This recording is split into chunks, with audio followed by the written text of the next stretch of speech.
बिस्मिल्लाहिर्रहमानिर्रहीम। स्टूडेंट्स, आज lecture number 37 है। इसमें हम चैप्टर नंबर 9 स्टार्ट करेंगे। चैप्टर नंबर 9 है एरियाज एंड वॉल्यूम। एरिया के मतलब है और वॉल्यूम्स के मतलब है। तो ये सबसे पहला जो इसका टॉपिक है वो है पैथागोरस थ्योरम। तो पैथागोरस थ्योरम चीज़ क्या है? पैथागोरस थ्योरम एक साइंटिस्ट है पैथागोरस, जिसके नाम से है ये थ्योरम, उसी के नाम से इस थ्योरम को नाम दिया गया है पैथागोरस थ्योरम। और ये इसमें उसने कुछ डिटेल लिखी है कि Pythagoras is named after a Greek mathematician Pythagoras 25 year ago. कह रहे हैं कि 2500 साल पहले एक मैथमेटिशियन था, ग्रीक यूनान का रहने वाला था, पैथागोरस नेम था उसका। तो वो ही thought of inventing it when he observed a stand method adopted by Egyptian to measure the width of river Nile। दरिया नील की जो लंबाई है उसको इसकी पैमाइश के लिए इजिप्टियन जो फार्मूला या जो तरीका इस्तेमाल कर रहे थे उसके बारे में उसने सोचा कैसे ये कर रहे हैं। तो उसको फिर उसने इस लंबाई को जो उन्होंने पैमाइश की इजिप्टियन लोगों ने, उसको उसने ट्रायंगल के ज़रिए से पैमाइश करने की कोशिश की है। तो इस सारी चीज़ को पैथागोरस थ्योरम का ये जो बेसिक इंट्रोडक्शन है। पैथागोरस थ्योरम बेसिकली है क्या चीज़ है? पैथागोरस थ्योरम एक ट्रायंगल पर लगाया जाता है और उस ट्रायंगल पर लगाया जाता है जिसकी दो साइड्स गिवन हो, तीसरी साइड हमें मालूम करनी हो, तो उस पर हम पैथागोरस थ्योरम लगाते हैं। अब जो एक ट्रायंगल होती है उसके टोटल हमारे पास 6 अज्जा होते हैं, 6 उसके हमारे पास टोटल पार्ट्स होते हैं। उसमें 3 एंगल्स होते हैं। ये मैं ट्रायंगल यहाँ पर बनाता हूँ, ये ट्रायंगल बना रहा हूँ मैं। तो इस ट्रायंगल में देखें 3 साइडें हैं, 1 2 3। तो साइड्स इसमें कितनी है? 3। इसमें एंगल्स भी 3 होंगे, 1 2 3। तो यहाँ पर इसके एंगल्स कितने हैं? ये भी कितने हैं? 3। तो टोटल इसके जो अज्जा हो जाते हैं ट्रायंगल के वो हो जाते हैं 6 हो जाते हैं। अब इसमें अगर एक राइट ट्रायंगल की हम बात करें, राइट ट्रायंगल कौन सी होती है? राइट ट्रायंगल हमारे पास होती है जिसमें उसका एक जो एंगल होता है वो 90 डिग्री का होता है। और पैथागोरस ने राइट ट्रायंगल के बारे में ही बात की है कि अगर एक राइट ट्रायंगल में हमें 2 साइड्स गिवन हो, तीसरी साइड न गिवन हो, तो हम कैसे फाइंड करते हैं? तो पैथागोरस थ्योरम लगा के फाइंड करते हैं। अब देखिए ना, मैं फर्क कर लेता हूँ। ये मेरे पास जो ये वाली साइड है इसको हम क्या कहते हैं? बेस कहते हैं। इसको हम बेस कहते हैं। जैसे फर्श है ये, तो ये फर्श किस में आता है? ये बेस में आता है। बेसमेंट हम मकान बनाते हैं, सबसे पहले उसके हम बेसमेंट रखते हैं, तो वही बेस ही होती है जो बिल्कुल सीधी चीज होती है। एल्टीट्यूड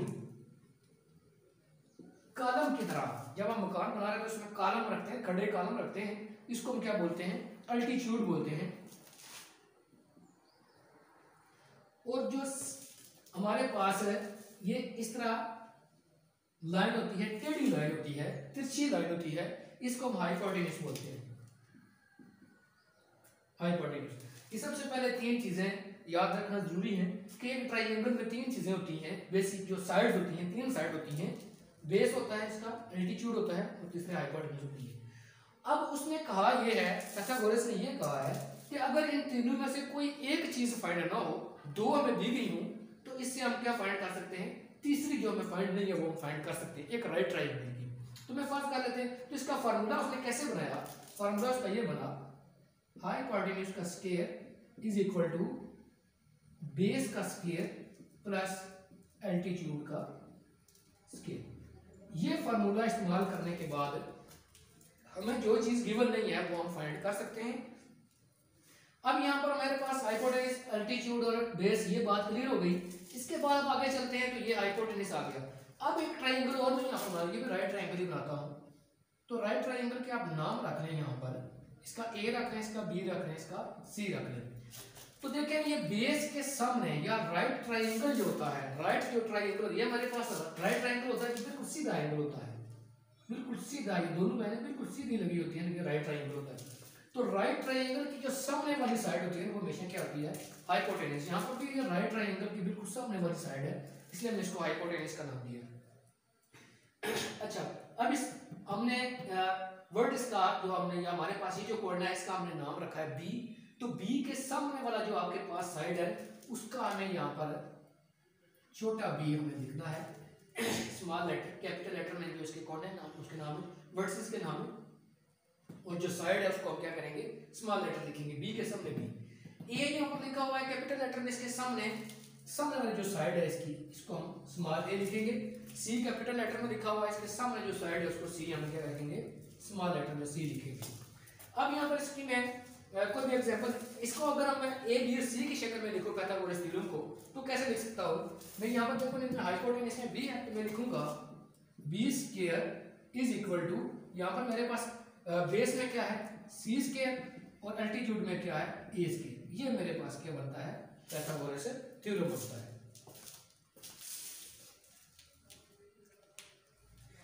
इसके बाद आ जाते हैं एक्सरसाइज का क्वेश्चन नंबर 1 करते हैं। इसके रिलेटेड कुछ एग्जांपल भी हैं। एक्सरसाइज के क्वेश्चन करने के बाद आपको एग्जांपल भी इजी क्लियर हो जाएंगी, एग्जांपल में क्या दिया हुआ है। तो हम क्वेश्चन नंबर 1 चेक करते हैं एक्सरसाइज का।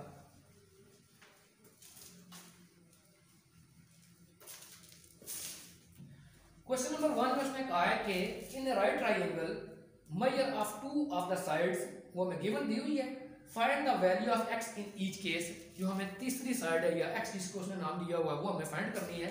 तो सबसे पहले जो हम यहाँ पर ट्राइंगल उसने इस तरह की बनाई हुई है, जिसमें हमें बेस 12 दिया हुआ है, एल्टीट्यूड 5 दिया हुआ है, और इसका जो हमारे पास हाइपोटेन्यूज है वो क्या दिया हुआ है, x दिया हुआ है। तो देखिए ये एक हमें यहाँ पर मालूम है हमें कि ये हमारे पास राइट ट्राइंगल है। ये बिल्कुल दो सीधी लाइन है, जब भी इस तरह खींची जाएगी ये हमारे पास क्या होगा, राइट ट्राइंगल होगा। राइट ट्राइंगल के सामने x हमारे पास हाइपोटेन्यूज है। हमें पाइथागोरस थ्योरम इस्तेमाल कर हम लिखेंगे by using Pythagoras theorem.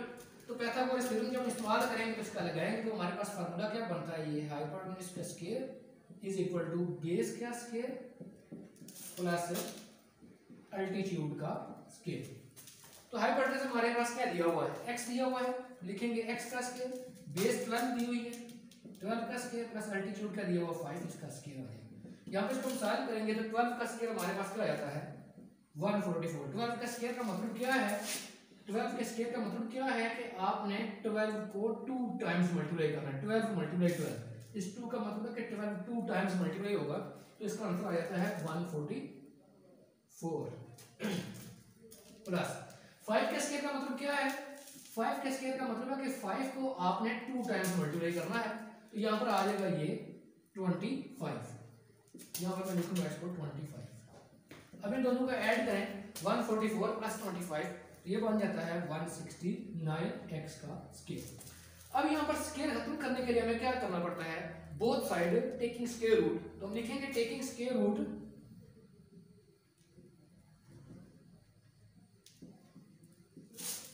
Both sides, दोनों तरफ में हम स्क्वायर रूट लेंगे तब जाके ये स्क्वायर खत्म होगा, क्योंकि हमें तो वैल्यू चाहिए x की। तो यहाँ पर ये तो x का स्क्वायर x तो नहीं है, तो स्क्वायर को खत्म करने के लिए हमें क्या करना पड़ता है, स्क्वायर रूट लेना पड़ता है। तो यहाँ पर लेंगे तो ये आ जाएगा x का स्क्वायर, इसका स्क्वायर रूट, ये 169 का स्क्वायर, ये इसके साथ स्क्वायर के साथ स्क्वायर रूट कट गया, यहाँ पर आ गया x इज इक्वल टू 169। अब 169 को आप सॉल्व करें तो 169 बनता है ये 13 मल्टीप्लाई 13, तो ये 169 हो जाता है।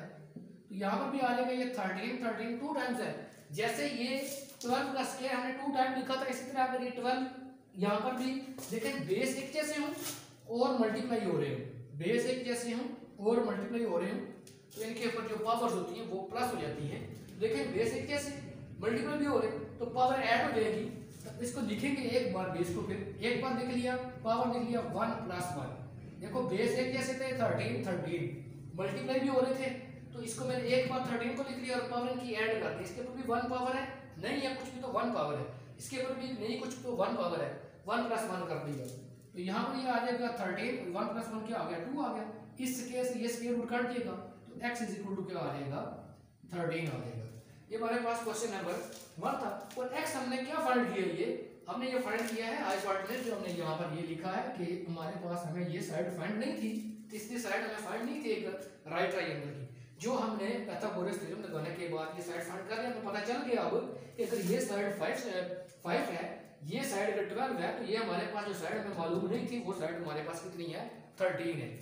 इसी के रिलेटेड एक क्वेश्चन और सॉल्व करते हैं। क्वेश्चन नंबर 1 का पार्ट नंबर बी हम सॉल्व करते हैं।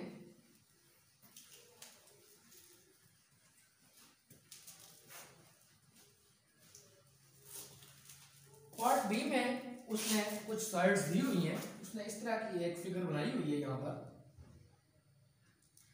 जिसमें उसने बेस दिया हुआ है x, जो हमें फाइंड करना है, जो मालूम नहीं है। अल्टीट्यूड उसने 6 दिया हुआ है, और राइट ट्राइंगल के सामने वाली जो साइड है हाइपोटेन्यूस है, वो हमें क्या दिया हुआ है, वो 8 दिया हुआ है। ये हमें दी हुई है। अब पता चल गया कि ये है राइट ट्राइंगल, इसकी दो साइडें भी हमें मालूम है, तीसरी साइड में मालूम नहीं है। तो हमें पता चल जाना चाहिए कि एक राइट ट्राइंगल जब हो, उसकी दो साइडें गिवन हो, तीसरी साइड हमें मालूम ना हो, तो हमें फिर क्या करते हैं, एक ही तरीका उसको सॉल्व करने का, वो पाइथागोरस थ्योरम लगाते हैं, तो उसको सॉल्व करते हैं। तो यहाँ पर भी पाइथागोरस थ्योरम लगाएंगे, हमारे पास वही फार्मूला है, हम इसको लिखेंगे hypotenuse square is equal to base का स्क्वायर प्लस अल्टीट्यूड का स्क्वायर।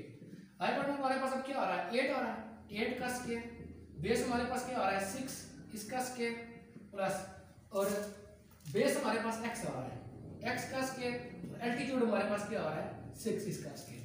अब इसको सॉल्व करते हैं तो ये क्या बन जाएगा, 8 का स्क्वायर मतलब क्या है कि 8 मल्टीप्लाई 8, x का स्क्वायर का मतलब ये 8 का स्क्वायर मिल जाता है, प्लस 6 का स्क्वायर मतलब क्या है कि 6 मल्टीप्लाई 6, इसको मल्टीप्लाई करके क्या बन जाता है 48 64,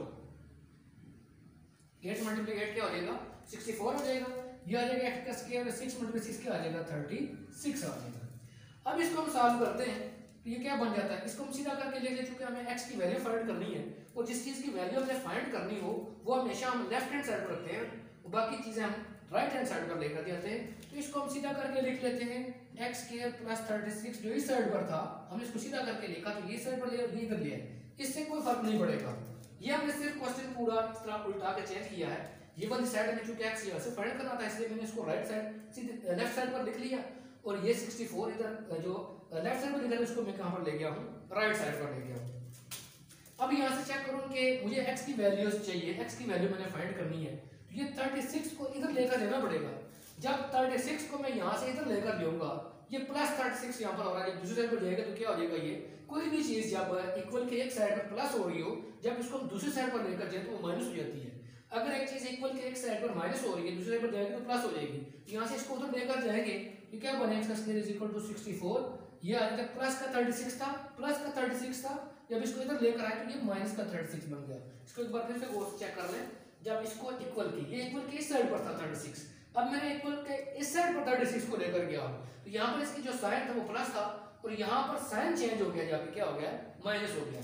अब 36 में से 64 में से 36 माइनस कर लें तो ये क्या बन जाता है, ये आता है 28। इसको हम सॉल्व करते हैं यहाँ पर, तो ये स्क्वायर रूट लेंगे तब स्क्वायर जाके खत्म होगा, ये तो हम लिखेंगे taking square root both sides. तो यहाँ पर इसका स्क्वायर रूट लेते हैं, ये बन जाएगा x का स्क्वायर इज इक्वल टू 28, तो यहाँ पर इसका स्क्वायर रूट लें तो ये स्क्वायर रूट के साथ कट जाएगा, 28 को हम यहाँ पर सॉल्व कर लेते हैं, ये आ जाएगा 2 मल्टीप्लाई 7 आ जाएगा। अब ये देखो ये एक पेयर बन रहा है, तो ये 2 का स्क्वायर हो जाएगा मल्टीप्लाई 7 हो जाएगा। ये इसके जब हमारे पास है स्क्वायर रूट के अंदर कोई चीजें मल्टीप्लाई हो रही हो, कुछ भी मल्टीप्लाई हो रही हो, तो हम इनका स्क्वायर रूट अगर इकट्ठे हैं तो अलग भी कर सकते हैं, और अलग है तो इकट्ठे भी कर सकते हैं। तो चूंकि ये मल्टीप्लाई हो रहा है इसलिए इसको अलग कर देंगे, इसका 2 का स्क्वायर का हमने स्क्वायर रूट अलग कर दिया, अब 7 का हम स्क्वायर रूट अलग कर देंगे। अब देखें ये स्क्वायर और स्क्वायर रूट खत्म हो गए, तो यहाँ पर क्या बन गया 2, और ये आपके पास आ गया साथ 7 बच रहा है, इसका आंसर आ जाएगा x is equal to 2√7। Students ये हमने क्वेश्चन नंबर 1 का पार्ट नंबर 1 और 2 1 एक सॉल्व किया, और पार्ट नंबर 2 सॉल्व किया। इसके आगे 2 और पार्ट्स हैं, पार्ट नंबर 3 है और एक पार्ट इसका 4 है। ये 2 पार्ट 3 और 4 आप होमवर्क के तौर पर करेंगे, और इन क्वेश्चंस को भी दोबारा से सॉल्व करेंगे ताकि इनकी आपकी प्रैक्टिस सही हो जाए। पाइथागोरस थ्योरम नहायत इंपॉर्टेंट एक टॉपिक है जो इससे अगली क्लासेस में भी इस्तेमाल होता है। ये सही तरीके से सॉल्व करें। तब तक के लिए अल्लाह हाफिज़।